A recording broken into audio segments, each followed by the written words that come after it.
towards the end of that second quarter fell apart. Poor execution offensively, turnovers, bad decisions. I think our offense really hurt us in that regard. But I think we gave ourselves a chance there, second quarter. We just couldn't finish that quarter well. So I got to watch the film. I think the effort was there in general. I don't think the execution or how we want to play was there in general. So I'll watch it. We got to get better. Obviously, we missed Cody tonight, but they're a good team. They played well. Give them credit. We got to learn from this game and get better. Danny, go ahead. Coach Danny Thompson with a three-point conversion. How difficult is it to guard Golden State when they're getting 72 points in the paint? When normally they're a team that just shoots from beyond the arc. Yeah, they're a very good team. Obviously, with Curry back, it changes our defense. And we were rotating, we were scrambling, we were trying to take the ball out of his hands, so it left the rim open. And they made us pay for it. So give them credit; they played well. We got to do a better job in the paint area in general. That is what we're trying to, take care of on the defensive end. But with Curry, he distorts your defense. So give them credit. Will, go ahead.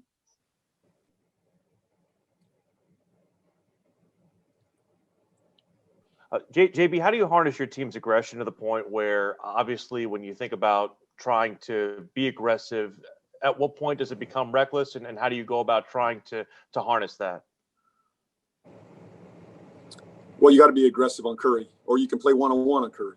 You can play the big back. You got to figure it out. You got to decide, pick your poison against certain teams like this. So we went in with a game plan, and, they moved it. They shared it well. They got more, buckets at the rim. And then you adjust as the game goes.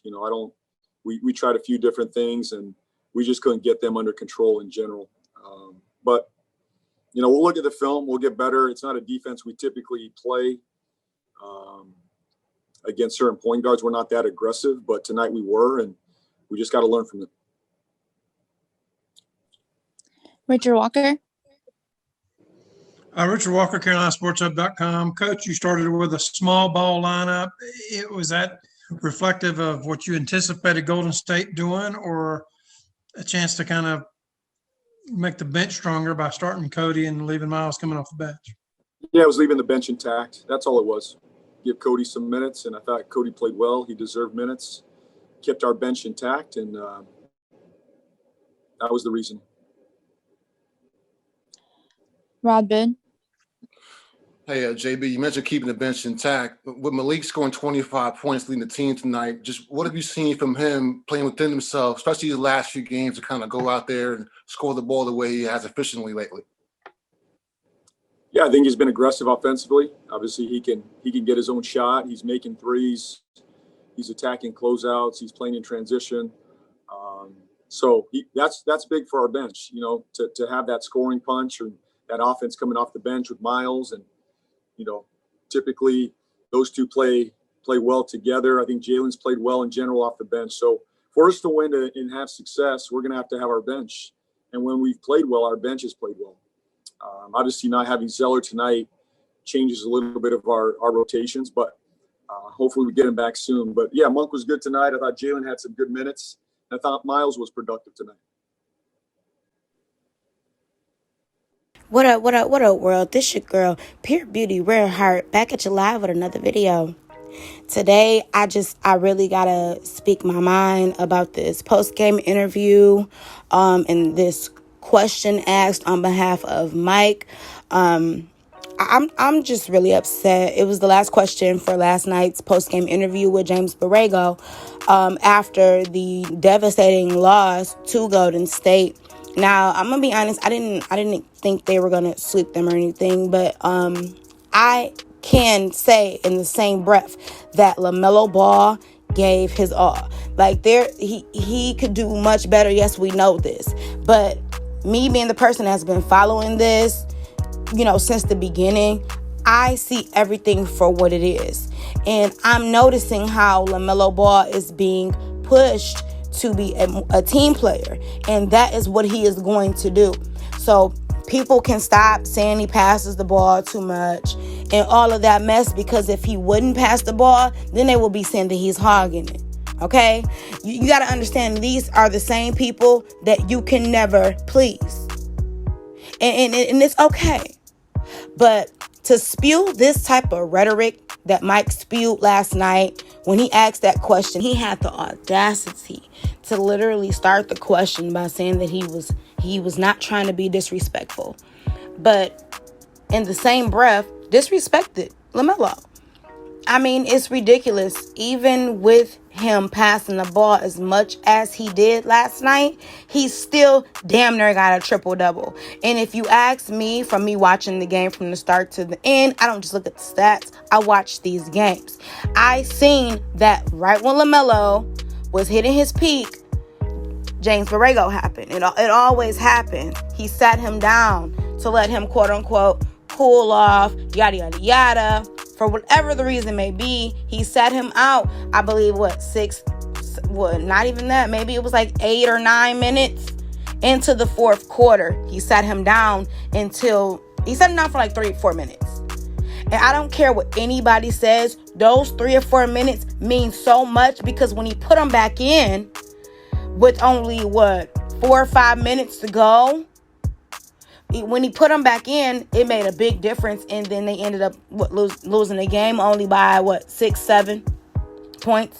So that right there should let you know that every little bit counts in a basketball game, which is how they won their last game.